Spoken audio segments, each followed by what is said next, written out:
তো hello guys, বাংলাদেশের syndicate হাত থেকে ফুটবলকে বাঁচাতে চাইলে এই পুরো ভিডিওটাকে আপনাদেরকে সম্পূর্ণ দেখতে হবে। বাংলাদেশ যে এখন 52 জন ট্রায়াল দিতে আসছে 12টি দেশ থেকে, তাদের বর্তমান অবস্থাকে নিয়ে আজকে আমি কথা বলবো।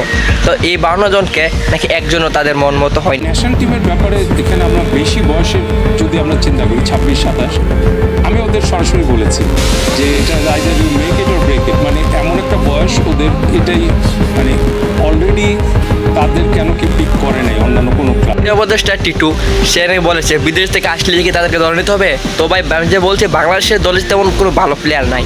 বাংলাদেশের দলে ভালো প্লেয়ার থাকতো তাহলে একটা কথা ছিল, বাংলাদেশে ভালো প্লেয়ার নাই বলে বিদেশ থেকে 52 জন প্লেয়ার আসছে, তাদের থেকে ভালো প্লেয়ার বাছাই করে নিতে হবে, না হলে 10 থেকে 12 জন।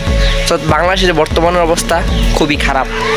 ভালো ডিফেন্স নেই, ভালো মিডফিল্ড আছে কিন্তু ভালো স্ট্রাইকার নেই। তাদের থেকে কিছু নিতে হবে। ভালো একজন গোলকিপার আছে কিন্তু সে তার শরীরের দিক থেকে কিন্তু ভালো না, সেখান থেকে একজন ভালো ফিটনেস দিন একটা গোলকিপার নিয়ে নেন, 2 জন থেকে একজনকে নিয়ে নেন। তাদের নাকি বিদেশ থেকে আসলে নিতে হবে না, বিদেশ থেকে আসলে নিতে হবে, টিটু মেয়ে এই কথা বলে।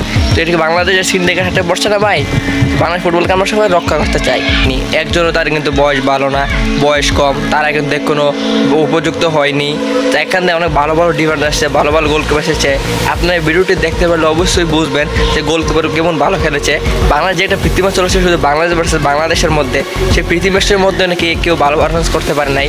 সেই 2 জন গোলকিপার আছে, 2 জন কিন্তু মারাত্মক পারফরমেন্স দিয়েছে। তো বাংলাদেশের যে বর্তমান গোলকিপার আছে তার থেকে 1000 গুণে কিন্তু ভালো। তো আমরা কী করবো ভাই, বাংলাদেশ সিন্ডিকেটে যত টাকা যে টাকা দিবে তাকে ধরে নেবে। ভালো প্লেয়ার দেখে কোন তারা দল বা নেয় না, দলে বাসা করে না।